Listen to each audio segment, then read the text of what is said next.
lo poder de la imaginación.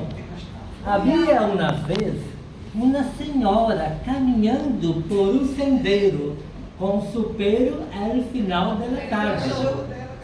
Cuando su perro de repente comenzó a ladrar.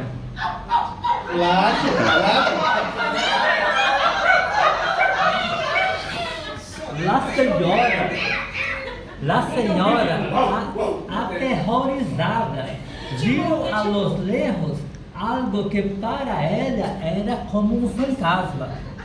Y cuanto más se acercaba, más bulia el pelo. Quando agitava.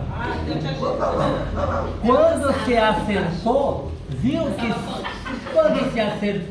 viu que só era um viejo que pescava com uma vara em el borde del lago. E que seu perro queria comer el pescado que havia sido capturado.